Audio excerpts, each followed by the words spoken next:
What if you could start seeds in the dead of winter with no grow lights, no hardening off, and you'll have stronger seedlings than your indoor starts? Today's topic is winter sowing and cold stratification. So, welcome to Roots and Rambles, where we dig into the roots of garden advice and ramble our way to what actually works using experience and facts. So, we have Robin Gardens with us.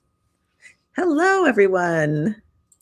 We have a question for Team Replay. Have you ever tried winter sowing? Let us know in all the ways. What have you done? What's worked? What hasn't? What questions do you have? Maybe you do it every year. Maybe you've never done it. You're brand new to it and you want to try it, or you're still skeptical. Let's see how you feel after this conversation. Robin, give us an overview on what we're going to cover with this show. You bet. Okay. We are going to delve into winter sowing deep. What is it? How it works? What seeds you can sow? Talk about temperature and cold stratification and why that matters. Of course, we have show and tell. I have lots of show and tell. And then we'll troubleshoot some of the common problems, because both Shawnee and I have done this, and we've done it for a few years. So we've got successes and we've got failures, and we're going to share that with you. That's right. So when we're talking about this conversation, we need to cover what are the different ways we start seeds in general in the gardening world. So there's direct sowing we hear about. That's when you take the seed outside into your garden space and you put it in there. That's when your soil temperatures are anywhere from 50 Fahrenheit to 65 Fahrenheit. Then there's something called indoor seed starting. This is where you're looking at having grow lights. You're hardening off the seedlings, which is this magical dance of inside outside. And then you're transplanting this baby plant into your garden. Now, today's conversation is where we go into winter sowing. So planting seeds outdoors during winter so they can germinate when the conditions are right. Now, there's a clear definition of winter sowing. It's propagation method, where you sow cold tolerant seeds in vented containers outdoors during winter. The seeds experience natural cold stratification and germinate when conditions are right. So cold stratification primarily relies on reducing the inhibitor hormone abscisic acid, ABA, while increasing the growth promoting hormone gibberellin, the GA. So during the cold, moist period, the ABA levels are going to drop, allowing the GA to rise, which triggers enzymes like amylase to break down stored starch, and the seed will germinate. So there's seeds that actually require this to happen in order for them to grow. And there's some that we can do this with that don't necessarily require it. So let's go into some germination basics with Robin. Okay. So, we all know that soil is important, or we can call soil the growing medium. And seeds need good seed to soil contact in order to germinate. That growing medium should be light, fluffy, also referred to as loamy, should be well draining. If it's compacted, the roots can't push through it easily. Secondly, you need moisture, right? Water activates the seed. It softens the seed coat. It starts the internal growth. So it needs to be kept evenly moist, not soggy, not dry, but moist. We need the correct temperature, right? And every seed has its own ideal temperature. Cool season crops have a lower soil temperature requirement to germinate, like your lettuce, your peas, your brassicas. And then you've got your warm season crops, which like the soil warmer, like your tomatoes. And then your peppers like it even warmer than tomatoes, 70 degrees or more. They also need oxygen because the seeds need air to respire. So, overwatering can push oxygen out. And when the soil doesn't have oxygen, what happens to those seeds? They rot. We don't want that to happen.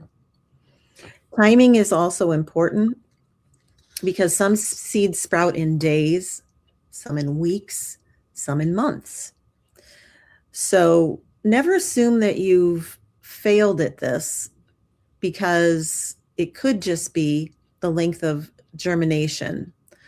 And Google is a great resource to find out your days to germination for any seed. And then light exposure. Some seeds actually require light to germinate, right? Your snapdragons, your poppies, they like to sit right on top of the surface to germinate. So does lettuce. Lettuce also likes light in order to germinate. So your planting depth requires, oftentimes, they use the general rule 2 to 3 times the seed size as an average depth. Now, when you think about germination, most seeds are going to germinate between 50 degrees and 65 degrees soil temperature. But then there's some seeds that need a few extra steps. So they need soaking, like beans and peas like to be soaked. And a good rule of thumb is 8 hours, but they can go up to 24. Nasturtiums also like to be soaked. And there's a process that also helps called scarifying. So you nick the outside surface of those hard seed shells or use a little sandpaper to rough it up. Nasturtiums are a good one. That's a good example. They like a bit of scarification on the outside. And then there's cold stratification.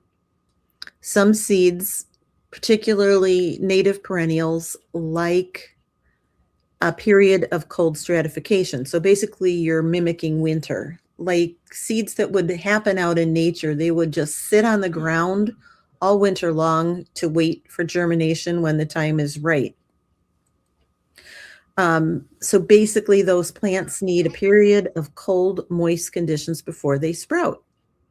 So basically, in summary, germination happens when moisture, temperature, and oxygen trigger living seed to wake up. And then everything else just happens along that process.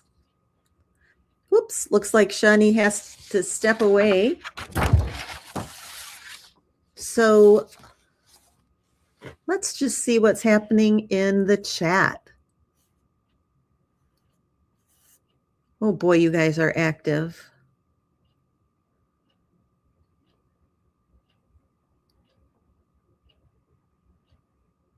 Oh, Bowtie, 14 hot peppers planted my pop-up 2 weeks ago. At least 9 have come up and you're very excited. That's great. Awesome. Hello. I see we're greeting people in the chat. That is wonderful. We have Gothic Park. Hello, welcome to this conversation. I heard Bowtie Life has seeds that are waking up. Miss Sharon is here. Good to see you. Janet Potter. Serena, hello. Storms Radios is here for the show and ecology today. And Dusty Flats. We have a lot of wonderful information to get through, so I'll keep my eye on the chat. Adam says, once you figure out that seeds such as lavender and rosemary prefer cold stratification, they become so easy to germinate. Isn't that true? You unlock the secrets, right? Dusty Flat says, last time I scarified a Luna hibiscus, it popped up and down the drain. Oh. Don't do it over the sink. Okay. Gothic Park says our 24 flats of flower seeds, we've already started putting some of them up. Mm. Now, I'm going to get into why winter sowing works. Nature controls the timing, so there's no hardening off schedule. You heard me right. Those seedlings are going to be ready to plant into their homes right away because they're already outside. There's no going back and forth. The seedlings have been tougher for me in my experience, and then they're protected from wind and animals depending on what container you're using. They come on earlier and they're stronger starts than direct sowing. Robin, how do you feel about the differences from winter sowing versus not? Oh, definitely. There's minimal to zero hardening off. And that makes for a stronger, healthier seedling. Uh, I feel like they're more resilient. They can handle more than the ones that you start indoor very carefully and do the whole hardening off thing. I agree. We do have the temperature conversation. Now, when we absolutely need the cold stratification, that's why I'm talking about temperature, because as we said, and we'll go over some list of seeds that actually require it for them to wake up. The best temperature range for cold stratification is between 34 Fahrenheit and 40 Fahrenheit, and then below 32 Fahrenheit for long periods of time. And now, depending on where you are, this is super easy to achieve. And for some places, it might be a little bit of a dance on watching the forecast or just looking up. And we're going to talk about charts. We're going to talk about seed lists. We're going to provide as much information as possible. So to just whip through a couple examples, a white wild indigo seed should have at least 10 days of that cold stratification temperature in order for it to germinate. Anise hyssop, 30 days. Columbine, 60 days. Now, I have columbine that just self seeds itself, and it's cold for way more than 60 days. Turtlehead is something that takes 90 days. Northern blue flag, 120 days. You know, So, Robin's going to go into. Go ahead. those are interesting examples. I don't have the white wild indigo, but I have another Baptisa, a false indigo, and it's beautiful, and it lasts for years. It's a woody, shrubby, perennial. The anise hyssop, it has the medicinal qualities, and it's pretty. Columbine, pretty easy, like you said, reseeds itself. Now, turtlehead, I didn't do from seed, but it's lovely. Unfortunately, when I see the turtlehead, I always know that fall is at its end and winter's coming. So it's sort of the beacon of that. And then that northern blue flag, I had to look it up. When I saw that you were going to talk about it, Yeah. 120 days. Is that not crazy to germinate? But I actually have it. But I put it in as rhizomes in my yard. So that's pretty easy. But I'd love to try it from seed. That would be neat.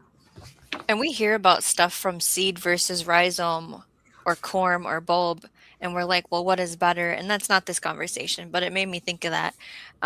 So let's go into how to know if a seed can be winter sown with Robin here. What are our keywords? Well, things that are important to look for are, is it an easy reseeder? Is it a hardy seed or called a hardy seed? Does it require cold stratification? Is it cold tolerant? Do seedlings withstand frost? And to sow in early spring. Those are all really good indicators. They're the language that says it's the green light for winter sowing. Now, you can winter sow the warm weather crops too. I don't want to say that you can't, but they're difficult. And something that you have to think about is, do you want to be a seedling babysitter? Because it's going to require a lot of babysitting. at least in zone 6 and lower. So you're going to need to weigh that before you decide. But there are a lot of people who, sow tomatoes the winter sowing style, but you got to be right on it because they're little greenhouses, right? That would make me so nervous. I'm keeping my peppers and tomatoes inside. Hmm. Dusty says my winter sowing has turned into more of a spring sowing. This weather right now is what killed a lot of WS here. Winter Winter sowing. sowing. Yeah, I was just talking with Robin before we got started that I'm glad I haven't started because it's too hot. It's above 50 degrees consistently for over a week, and that's not when you want to winter sow something. Bow tie is currently cold, moist stratifying some asparagus right now. I see people asking for specific seeds if they need it or not, and I love that the chat is helping each other out. The live chat replay will be available for those watching this later on, and you can always go to the internet or check out some of the charts that we have or read the seed packet. It's going to tell you if something needs it or not. Definitely. Oh, Gothic Park planted 61 bulbs today, and they were on Woo-hoo. sale. Yeah, But they should have been planted in the fall. That's okay. They it's might okay. they might not flower this year if they needed to have the cold in order to do that, but they're still in there and it's great. I've done it so many times and I've had fine results. They're later. The bulbs usually bloom later than they normally would. Oh, Kentucky Goblin is here saying next month will be my time to think of sowing. Some of you have missed your cold time, and so I'm in zone 5A. Robin, what is your zone? 5B. And so this is like our time to be thinking about this. And for some of you, like maybe Carol in South Florida Sunshine Tropicals, her cold time might be like anytime Never. after September, January. When did we just get cold? Was it last week in Florida? That was your one time, that you get to have your cold stratification timing. Hmm. So let's see.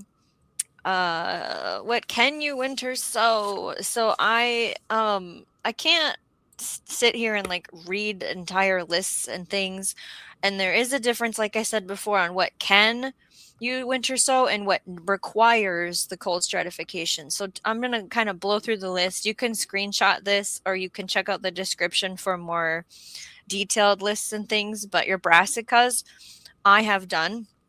So kale, broccoli, cabbage, your lettuce or mustard or Swiss chard. There's certain annual flowers that you can do this with: bachelor's button, poppies, calendula, forget-me-nots, pansies, viola, snapdragon. There's also a foliage category, so your bells of Ireland, your beautiful dusty miller. Some of the perennials for Minnesota: the butterfly weed, the black-eyed Susan, the delphinium, which I want to grow this season, some phlox. Other things are St. John's wort, artichokes, strawberries, asparagus, milkweed, catnip, lemon balm, lavender, milk thistle, marshmallow, poppies, coneflowers. If I have any of these in my seed boxes right now, I could put them out in my pile to say, okay, we're going to do a winter sowing method with this. Now, this next section is the best part because it's the show and tell steps with Robin Gardens. So I'm probably going to make you big, and I'm going to pull up the chat as much as we can. Okay, make me big. All right. So let's talk about, the soil that you want to use. You want to use a potting soil. You don't want to use a seed starting mix that's sterile. You need something that's got a fertilization in. So use what you like best. Something right off the shelf or a homemade mix. But just don't use that sterile seed starting mix. And then as far as containers go, I have a lot of examples. You can use a Ziploc bag.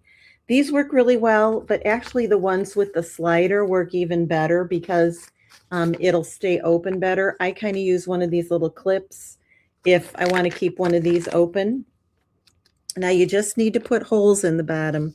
Can you see that I've cut some notches here at the bottom? So that gives me 8 drainage holes in the bottom. But once that's filled up with soil, this becomes a little greenhouse. And like right now, I'm really conscious of things and how much they weigh. And this doesn't weigh that much compared to some other containers because of my fractured shoulder that's on the mend. Now this is the most traditional winter sowing method, is to take your milk jug or your water jug and make a hinged little house. You're going to want to put drainage in here. And in order to put drainage in the bottom, you can use a lot of different tools. You can use, this is one of my favorites. This is a wood burning tool. My only caution is if you use this, you've got to do it outside, because guess what? It puts off a lot of stink when you do it with plastic. You can use something like, a wine corkscrew that, can get into the bottom and just, make nice holes. Look at me with my bad hand doing that. Woohoo! And poke a lot of holes. You can use something like an awl, a pointed tool to make holes. You can use a box cutter and make little triangles. That's one of my favored methods. And you can use scissors. Scissors work great to poke holes, in the bottom. But you just need plenty of drainage. Now, when you do this, you need to take the lid off and leave it off, because oxygen needs to get in there, and also the rain. Now you'd fill this with soil as deep as a plant would need. Some need deeper soil, some need, very little soil. And then plant your seed according to the depth that's required for the seed on the seed packet. Close this up. And then my favorite method to seal it, you see a lot of things out on the internet that's duct tape, and I've used duct tape, but man, it is so strong. It is difficult when it comes time to open these babies up. I like this tape. This is clear packing tape. It's going to do the job. It is strong, but you can get it back off. And another thing is, when you put it on,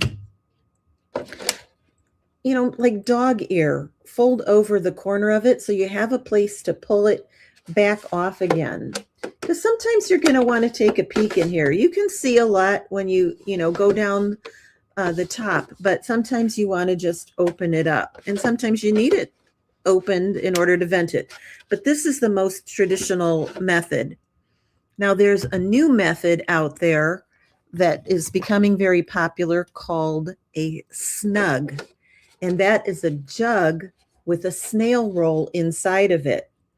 Now, if you've ever seen the snail roll method, and I've got a video out there called the snail roll method, it's where you use like bubble wrap or foam or a long strip of plastic. You put about an inch of soil, you roll it up, and then you put your seeds in the top. Well, now combine that with the jug and you have a Snug, a snail roll inside the jug. And it just sounds like the bomb. And that is something I am going to be doing this year, are making some Snugs. I did link the Snug video and the snail video in the description, and we're going to see a future video, it sounds like, from Robin Gardens about her Snugs. Yeah, I'm definitely totally into it. Now, there's just a lot of things that you can winter sow in. Yes. So these are two containers that held, who knows what, probably some kind of green. I'm going to need to put holes in them, but I can take this and make it into a little greenhouse, right? One on top of the other, tape it together, and I've got a nice deep greenhouse. Now, to make it a little easier on me, rather than just filling the whole thing with soil so that I have to kind of prick out my seedling, I can put my little 6 cells in there. Mm-hmm. So look I got 2 little 6 cells that fit in there. fill those up, sow them just like you would any other 6 cell time. Put that lid on there, and you are ready to go. You have a little greenhouse to winter sow in. And I like that because one of the frustrations when I first did winter sowing was the pricking out part. So these will be in little cells and it'll be easier to go. Other things that you can use to winter sow in are, just like a spinach thing with a lid, and then fill it with soil. And, you got to put the holes in the top and the bottom. That's very important so you have the drainage. I could even take this top off and, use two bottoms together just like I did with that other container. This is a thing that you can get at the dollar store. It's a little greenhouse to seed start in, right? With the lid in the bottom. That can go inside another container. So this is kind of like,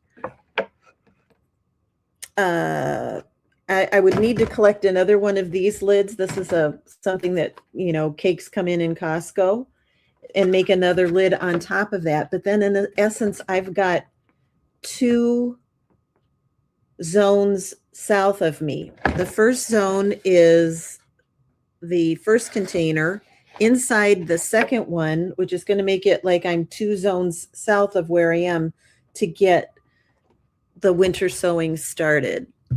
Another kind of jug you can use are these. These are great because they're clear to make a winter sowing greenhouse out of. And I like this one because it's got a handle. Like the milk jugs have a handle to tote it around. This has got a handle. So this is going to be perfect. This came with distilled water in it. We're going to answer this question quick from Kevin. Everybody, would you use the soil from your garden for winter sowing? I wouldn't, unless you mixed it with some peat moss and some perlite or something to lighten it up a little bit to make it more like a potting soil. Thank you. Mm-hmm. So what I've got here, do we cover labels or a journal, or are we still on containers? So yeah, we can move on to labels. I like this particular marker. I've tried a lot of things. Sharpies will fade. These garden markers, which you can get at Amazon, are about the best for lasting on plastic, on labels, on tape that I've found. So I'm an advocate of the garden marker. You can use like painter's tape. I couldn't find the half wide. I could only find the double wide, but I use the half wide, and then I write on it and use that to mark the containers. I write right on the containers. I use the white, regular labels and stick those in. I've written on my clear packing tape and taped that to it as well. But you definitely want to make sure that you've marked it. I've actually seen some people advocate for putting the white label and sticking it up inside here so that it, doesn't get dislodged. So that's a kind of a cool idea. I have 2 things I want to bring up. The first one I want to say is about labeling. I've seen where people just use a number system. So they'll just write a number on the container, and in the house they have a chart that says number 1 container has this planted, or maybe there's 4 quads in it planted out. So I've seen that. If you don't want to put on the container what is in it, you can number it or letter it. And then we have a Dusty Flat saying the jugs are handy and portable, but I went to direct sowing in ground with the jug top used as a cloak pinned down, which maybe Robin's going to talk about as well. I do need to monitor water a bit more, but a lot less cost and work. And the reason I'm bringing that up is because we were talking about, to use potting mix or garden soil and how different methods work for different people. And then Dusty saying, why not use garden soil? That's what I do now. I think the important thing to acknowledge, Dusty, is that you're using it in the garden itself with the cloak. And if you've seen success with it, then that works because, again, everybody's soil is different. And usually when we talk about seed starting, we want something light and fluffy and not heavy and success. So if that's success for you, I would say go for it. What do you want to add to that, Robin?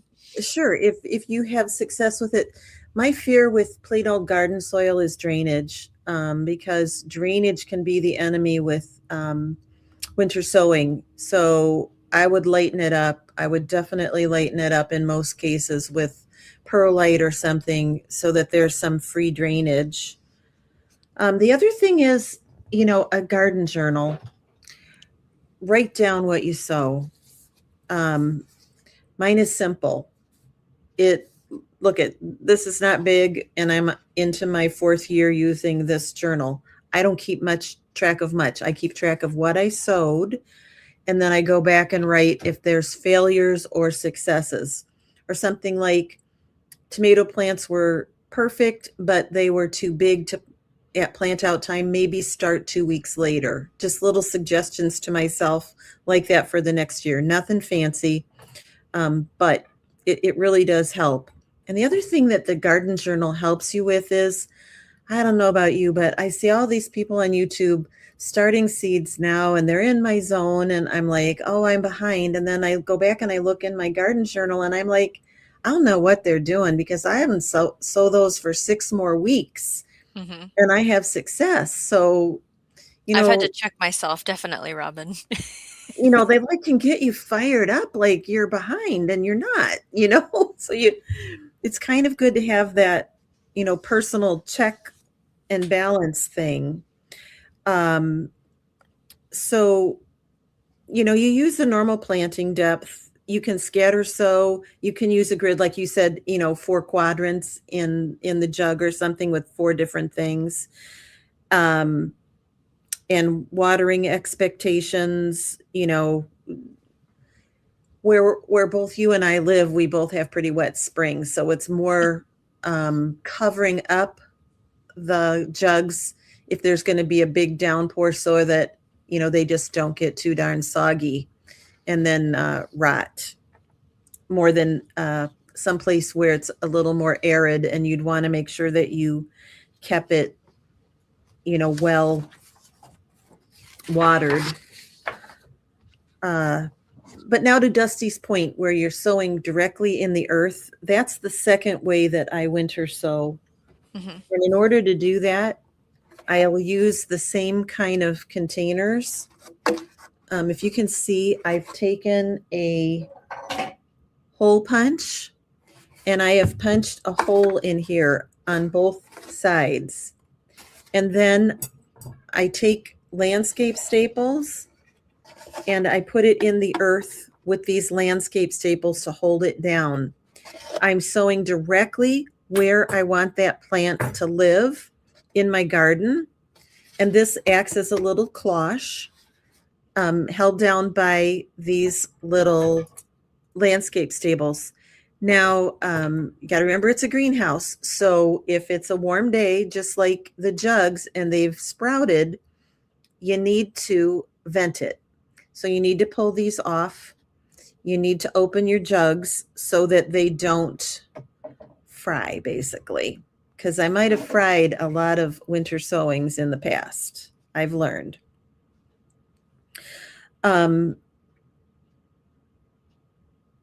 You can also nursery things. Like I use these, little over the earth greenhouses to start, like, let's say leeks, for example. So I'll start maybe 20 leeks under this directly in the soil. And it's not where I want them to be permanently, but I'm going to nursery them there.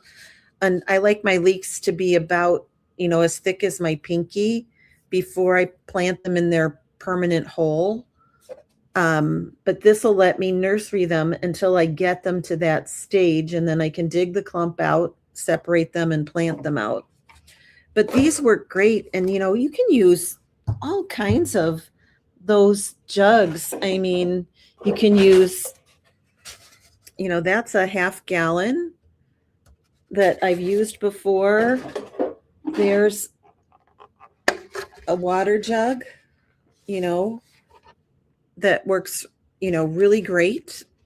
So just all kinds of things. And some of these I might have been going for maybe 9 years or so. So it's like you're recycling and upcycling. One thing I don't have to show you is a tote. I've also used that. I've got one. I know I do. It's out in the shed. I just didn't want to tromp across the melting snowy yard to go try to find it to show you. But just a plain old white big old tote. Mhm. And what I've used is this. This is what do they call these? I think they call them a keyhole drill. It's a drill, it's a drill bit that is going to make a bigger hole. And I've drilled that in the tote to make, the holes in the top and the bottom. And then I use that big tote as a winter sowing greenhouse. And inside it, I've put my little 6-packs or whatever. And that works out great. I think it's called a keyhole drill. I think that's what it's called. We also use these to drill the DIY dollar store towers and to put the electrical conduit down the center. Some other things that you can do inside of the different greenhouses that you choose to use are toilet paper rolls. And this helps keep, just like the 6-pack cells would keep the plant separate, so will these little toilet rolls. Now it's going to get a little moldy. If you've ever done any sewing in toilet rolls, that's what happens. But that's what happens, and it's all good. But it does keep your little plants separate so that it's easier to pull them out and separate them. If you use like the longer paper towel rolls, I cut these in half, and then I use them for like sweet peas, beans, that kind of thing, something that likes a real long tap root in it. What else? I might have shown everything that I got here, Shawnee. Should we talk about troubleshooting? Okay, let's do it. So, what happens if your little plant has germinated in your little greenhouse and a freeze comes?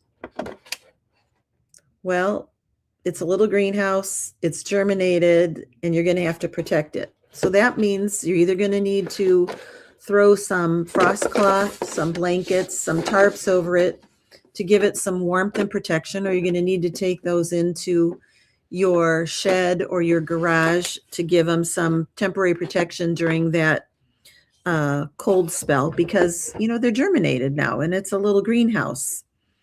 And the opposite can happen. It can warm up rapidly, and you're going from the mid 40s now to the mid 70s. And again, it's a little greenhouse.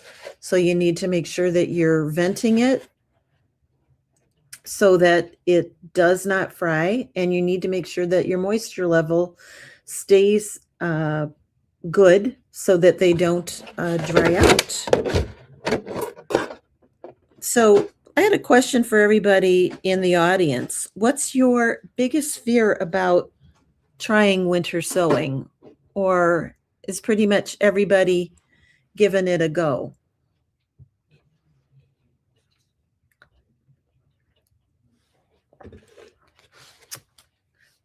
Shawnee, I think it would be back to you, or maybe she's had to step away again. Okay.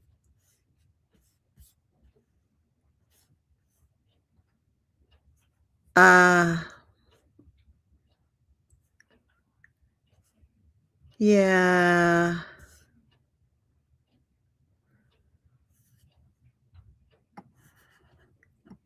It would be a problem down in Florida to do the winter sowing because they are little greenhouses and you heat up so fast. It might just not be something that would be a good option for you. For me, you know why I like it? I like it because I can do things outside. Because have you ever had your whole dining room table with all of the leaves in it covered with seedlings? Every etagere that you can empty off stuff and use and put grow lights on becomes a grow station. My whole bow window in the front becomes a grow station with shelving up on it is that south facing. And it just gets to be so much. And then you have to do the shuffle, right? The hardening off shuffle. And we know that the hardening off shuffle gets old probably day 2 of doing it, right? Yes.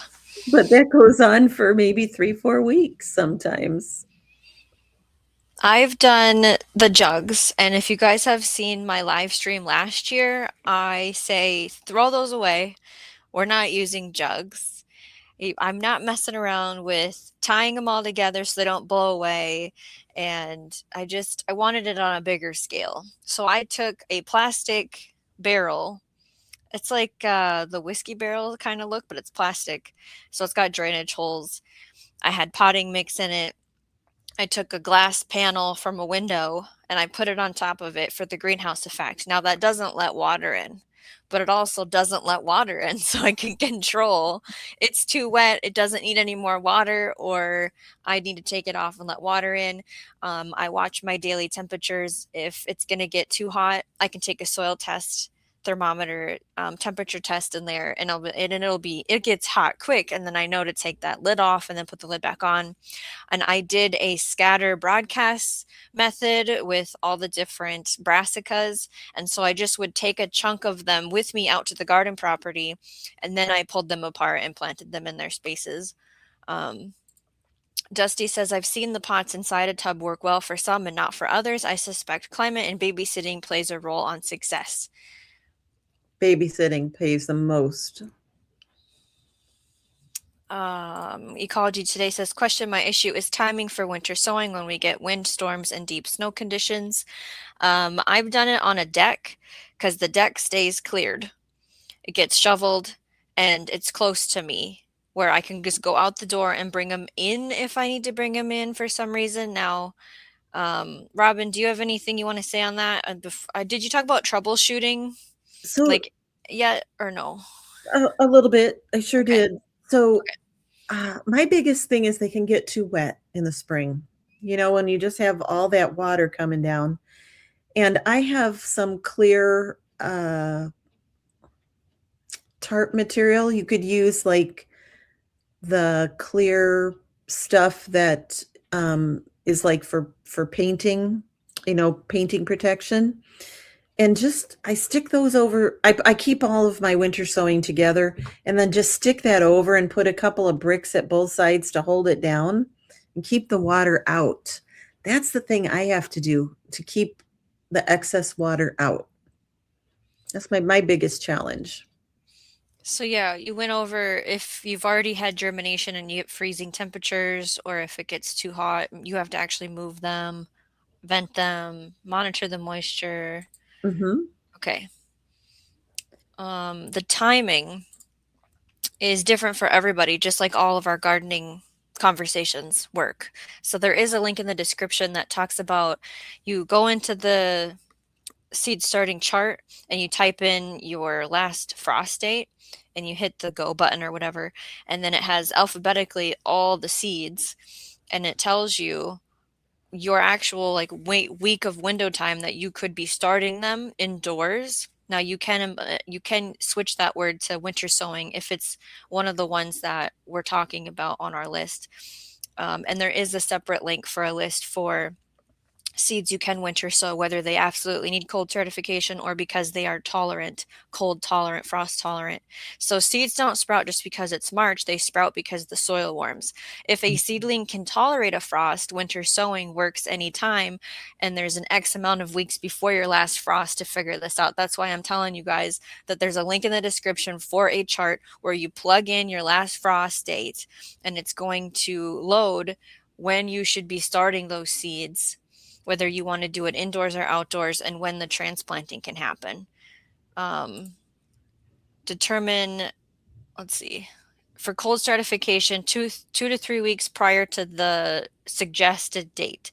And again, if you don't want to use the chart, the seed packet usually will tell you, like I just got some seeds from Fedco today, and it says on there, cold stratify. I just don't remember if it says how many weeks I need.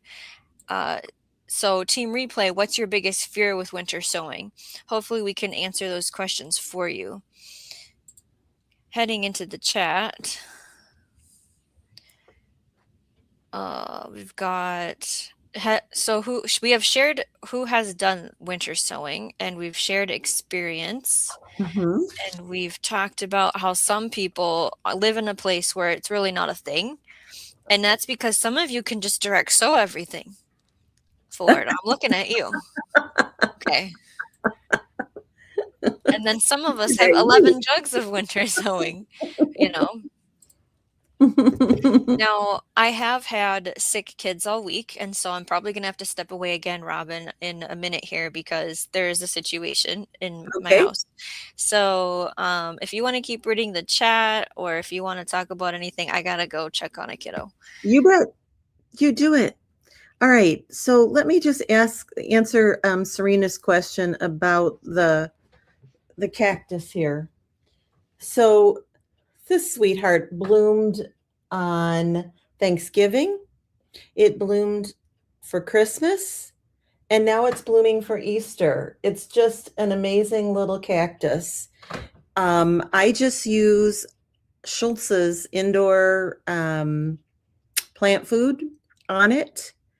And I make sure that it stays moist but not soggy. And they actually like to be a little bit root bound. So see how big that cactus is and see the size of the pot. So a lot of success with these types of cactus are keeping them slightly root bound. A lot of people are talking about their dining room tables are being taken over by the plants. Yeah. Hopefully we all have spouses that are not upset by it.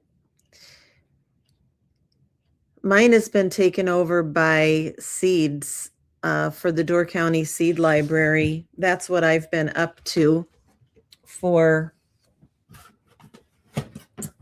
most of this winter, with my shoulder being dodgy. I have now packed 2 of these boxes worth of seeds, and it has added up to 1,405 that I have packed, and I still have some more to pack for the seed library as well. That's the Door County Seed Library. I save those seeds and package them for them. Oh, let me pull one out in case nobody's ever seen this before. I package them for the seed library, and I put instructions on them. And this is given away through the community, through the library system up in Door County, Wisconsin. They put these out at 5 of the 8 library locations. They used to do all 8, but there are 3 of them are a little bit more remote that, it just wasn't being utilized, and they were coming to the big locations as well. But that's what I've been doing.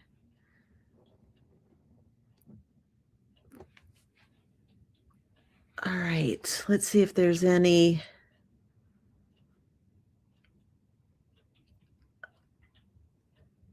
So Carol's asking me if I'm putting it in the dark at all to rest it. No, I never put the cactus in the dark to rest it. I've only repotted this once since it was given to me. And that's after it was just very, very, very root bound. And I only potted it up with about, I'd say, an inch more space around it because, again, they respond well to being somewhat root bound.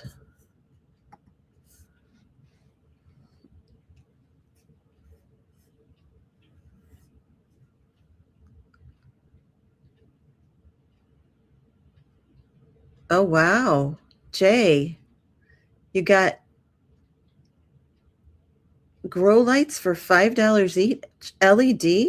Woohoo. I've heard of that Princess Auto. And you think of it like an auto store, but I guess you get a little bit of everything there, right?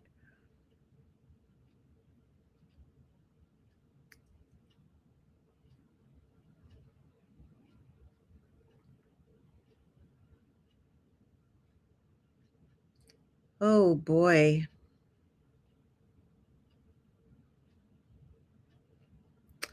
My closest thing to Bowtie says my closest thing to date is strawberries in a damp paper towel in the fridge, then in the cabinet over to the fridge to be warmer 1 month each. I did the alpine strawberries with cold stratification in the refrigerator and the paper towel as well. And boy, all I have to say is they're hard.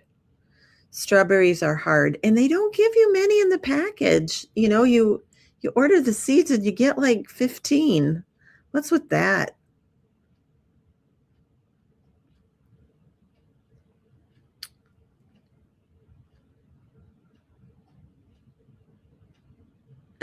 Gothic Park asks if I can send those jugs to Arkansas. Oh, this year I've collected way too many jugs, and it's because we're using a lot of distilled water in the humidifier. Our whole house humidifier has not been operating up to snuff, and the house has just been so dry that we've had to, put a separate one and run it with a lot of distilled water. Some of my favorites. Oh, Shawnee's back. Woohoo. Some of my favorite seeds, though, to winter sow are mustard and mizuna and definitely spinach. You can get that spinach out there way early. Like right now, I can get them out there after this warm-up spell that happens. And I will have very, very early spinach. I can do that with Swiss chard as well. That's really successful.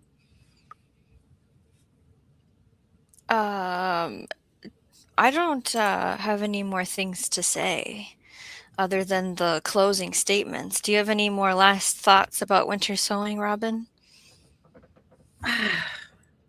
Give it a go. It's the only way you're going to know if it's for you or not. And I would say give it a try both ways, directly in the earth with the, kind of cloche method, and in the jugs, and see if it's a good option for you. It's the only way you're going to know. I have videos out there, and please be kind, because my best video was my 3rd video that I put out there. So I'm not very polished, but the message is really good in it. It's called Winter Sowing 2 Ways. So if you're really interested, give it a go, and you can actually see me, in action doing it. And then I have some follow-ups that show the progress of what happened. But yeah, I'm an advocate. And the first time I did it, I was probably like 60 or 70% fail rate. But I learned from that and I got better. And now I just love it, particularly the second method where you're doing the cloches over the earth winter sowing. I will be winter sowing. Usually it's the cold hardy brassicas because then I don't have space taken up in my limited grow station indoors. And then obviously the things that require it to grow, I'm going to be doing this with. So winter sowing looks unconventional, but it actually is one of the most natural ways to grow strong seedlings. So if you're watching the replay, tell us what you're going to try winter sowing this year. The next episode of Roots and Rambles is in March, and we're going to keep digging into what actually works, not just what sounds good. We're focusing on colors, the color, the purpose with the insect or your eyes, where to place it, what colors go well together in the garden. So remember to check the description for the seed starting date calendar. You can enter your date and check out your frost date for when you should cold stratify. There's also guides and charts and lists and Robin's videos about winter sowing. The snail roll and the Snug method are all linked in there. And of course, what best seeds will work for this. So I'm going to play the outro. So remember to grow every day in every way. Okay. Bye, everyone.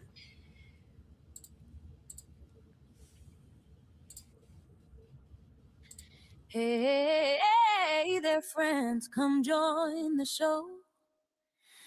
We're digging in the earth where good things grow. From tiny seeds to the food we share, love and sunshine fill the air.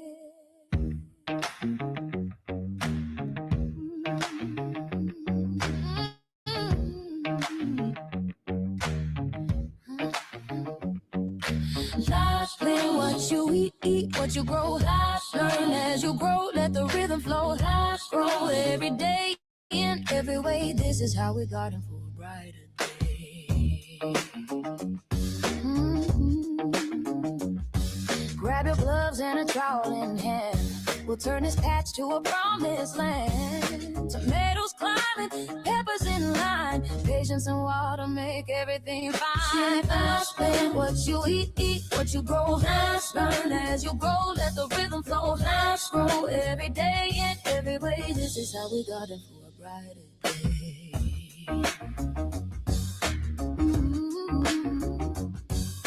Compost turning the soils alive. Buzzing bees keep the blooms in drive. Every sprout's a story told of healing hearts and hands of gold. Oh, from garden beds to kitchen plates, nature's timing never waits. Share your harvest, share your song. Together we'll keep growing strong.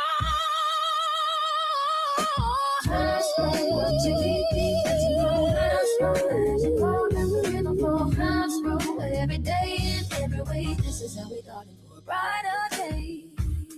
Oh, day.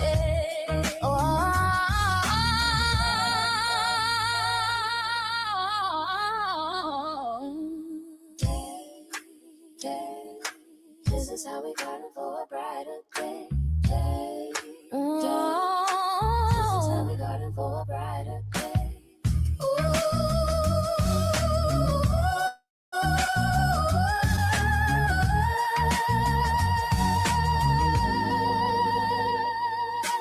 Transplant what you eat what you grow. Learn as you grow, let the rhythm flow. Grow every day in every way. This is how we garden for a brighter day. Transplant what you eat what you grow. Transplant what you grow, let the rhythm flow.